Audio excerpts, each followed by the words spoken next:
어떤 곡선 위에 점 1,2에서의 접선이 이 곡선에도 접한대요. 그러면 그냥 대충 그려봐. 대충.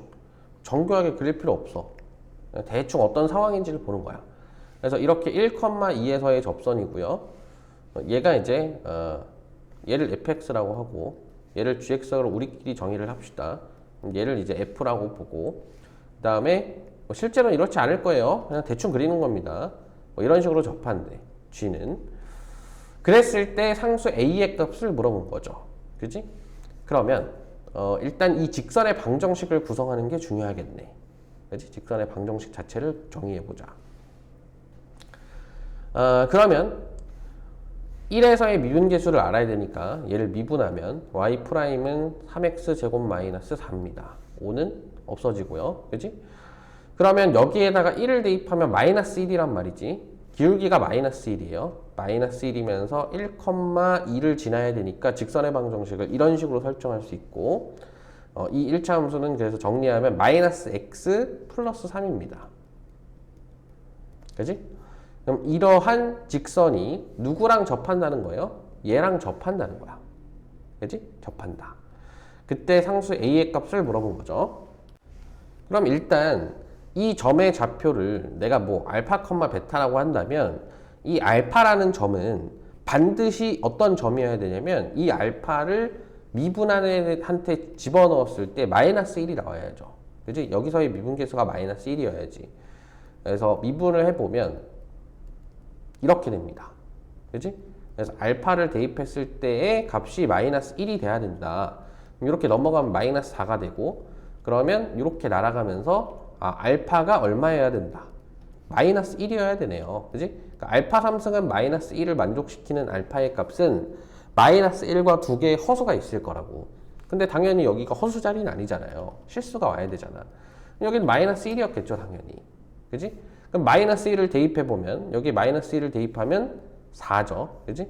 이 직선 위에 있는 점 마이너스 1,4라는 점을 얘도 지나야 되니까 마이너스 1을 대입해보면 1 마이너스 3 플러스 a가 되고 여기에서의 함수값이 4가 돼야 된다는 거죠. x에 마이너스 1을 대입했을 때 함수값이 4가 돼야 되니까 a 마이너스 2가 4란 얘기고 a는 6이다 이렇게 결론을 내릴 수 있다는 겁니다. 할 수 있겠어요? 그지? 요렇게. 그래서 지금 내가 이 그림을 그린 과정이 사실 되게 별거 없어 보이겠지만 그냥 설명을 도와주기 위해서 뭔가 그냥 대략적인 개형이라고 보겠지만 이 그림의 힘이 남달라요. 그림을 그리는 것과 그렇지 않은 것은 차이가 심하다고. 그러니까 이런 문제는 그래프의 개형이나 이런 것들 교점이나 이런 내용이 아니기 때문에 교점의 개수나 이런 내용이 아니기 때문에 그냥 대략적인 개형만 그려놓고 빨리 찾자. 빨리 찾는 데 포커스를 맞추자. 어차피 3점짜리니까 3점짜리는 문제를 맞추고 못 맞추고의 문제가 아니라 시간 싸움이기 때문에 빨리 펜이 나가서 이 문제를 빨리 풀어버리자. 이렇게 생각해야 된다고. 알겠죠? 다시 한번. 그러니까 내가 생각했을 때 아마 이 부분에 개념이 부족해서 문제를 못 풀었다 그런 거는 거의 없을 거예요. 그래서 개념을 돌아가서 보는 건 정말 바보 같은 짓이고 정말로 개념이 부족해서 내가 미분을 어떻게 하는지 몰라서 접점의 개념을 몰라서 미분계수의 개념을 몰라서 그래서 틀렸다면 다시 돌아가서 봐야 되고 심각한 상황이죠. 근데 개념을 모르진 않았을 거라고. 이런 문제를 풀어나가고 해석하는 데 있어서의 경험이 부족한 거죠. 경험이. 그지? 경험이 부족하다 보니까 이걸 해결하는 시간이 점점 늘어날 수밖에 없는 거야. 문제의 난이도가 조금씩 올라감에 따라서 시간이 점점 늘어나는 거죠. 이런 것들은 기계적으로 처리를 해야 됩니다. 기계적으로. 응?